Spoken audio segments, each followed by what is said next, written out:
Hey everyone, so in today's video I'm going to be coloring the same art twice, once using Crayola, once using Copic. And initially I was just going to do Crayola. It was going to be a Crayola marker challenge sort of thing. But I just decided I wanted to try also coloring in Copics just to show a side-by-side comparison.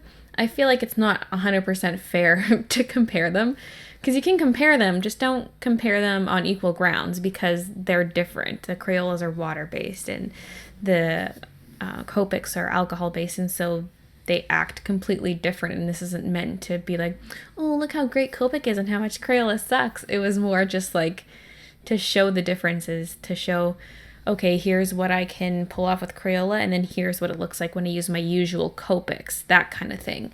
Just to see sort of the difference between the materials, I guess. I don't know. It's like a comparison, but not really, but it is. So I don't know. So I decided to draw a Pokemon picture. So I just looked through a whole bunch of Pokemon. I'm trying to think of what are some cute ones that I haven't drawn or wouldn't normally draw. And so I singled out Skitty, Spoink, and Horsey because I think they have super cute designs and cute colors. So that's why I picked them. And I know people have brought to my attention that if you hold a Spoink, it will die because it needs to stay bouncing in order for its heart to beat. But let's just ignore that and just accept it for the cute picture it is. I didn't really film much of the inking stage just because, I don't know, just to cut on time, I guess. I was like, we're not filming this. I just did a little bit of the light box tracing. But yeah, one thing I did differently than my Crayola pencil challenge is in the Crayola pencil challenge, I used a ballpoint pen to outline it. But I did not want to outline this twice. So I outlined it once with my Copic multiliners, scanned it, and then printed it out. And I actually printed it out twice. I didn't end up using the original because I got some ketchup chip smears on it. So they're both being colored on printouts of the line art. So I was testing my Crayola markers to see what colors kind of go together. I took all the flesh tones and looked at them. The light colors were just way too pink, and they were all kind of around mid-tones. There was nothing good to shade with that I'd be able to blend with. So definitely the darker colors were the clear, better choice. So that is what I went with. And I think it turned out all right, actually, because skin is one of the things I always feel like it needs to have the smoothest blending. And I mean, I'm not the kind of person to super smoothly blend out my Copics. Usually you can see the roughness if you look up close. But for skin, I try my best. But then I was actually surprised with the Crayolas with how well I did. And I am using my usual cardstock. It's this Hammermill cover copy paper stuff that I always have written in the video description. So it's a thicker paper. You know, it can somewhat handle markers. If you used regular copy paper, your marker would probably just eat right through it right away. And they did eat through this paper to a certain extent. When you see the close-ups, you'll see that there's chewed up bits of paper where it's all clumpy. And when that happens, it does darken when it starts to chew up the surface of the paper. So that can affect your blending and everything. And I tried adding some blush and it just, no. I didn't have a dark enough pink, I don't think. Because it just made these light blotches on her cheeks, as you can see. So that kind of ruined it to a certain extent. And I tried going over with the darker color and it just didn't work. So I was like, okay, whatever. I'm also not 100% thrilled with how I shaded the noses in both versions because I feel like it makes it look really crooked.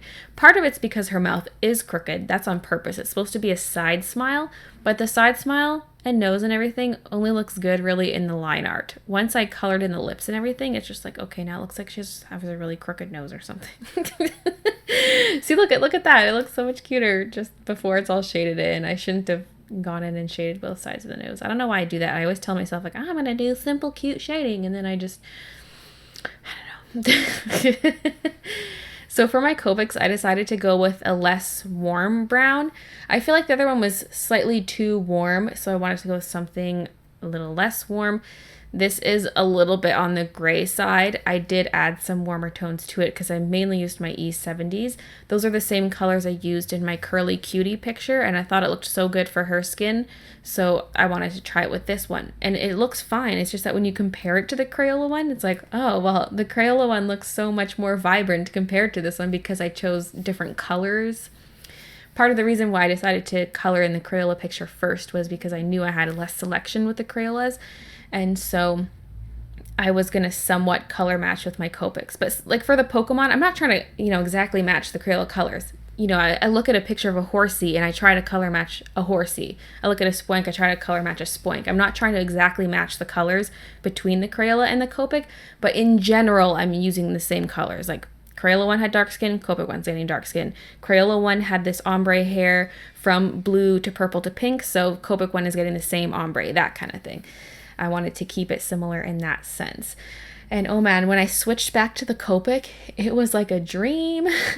It's so weird because I was like, oh, these Crayolas aren't so bad. And then I switched back to the Copic and I was like, oh my God, these are like obviously so much better and easier to blend. Oh my God. But I'm still pleasantly surprised with how the Crayolas held up. They're just not the best for layering and blending because, well, the ink is not really meant to blend for one thing. And when you layer, you're just gonna tear through the paper, that kind of thing. So it held up well enough, but yeah, I don't know. I still like both. I do like both. So that's my little Crayola marker challenge / Crayola versus Copic. I don't even know what I'm going to call this video yet. I haven't decided, but I like both. All right. Well, thank you so much for watching, and I'll see you guys in my next video.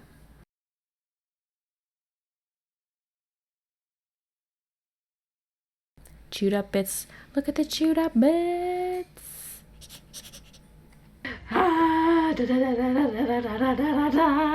Two things. Now I need to set them up somewhere else because the other one was up on my hutch, but there's not room for both of them. I could move them over on my dresser, which is what I'm thinking, but the cats might knock them down. I don't know. In the meantime, I'll put this one back up here.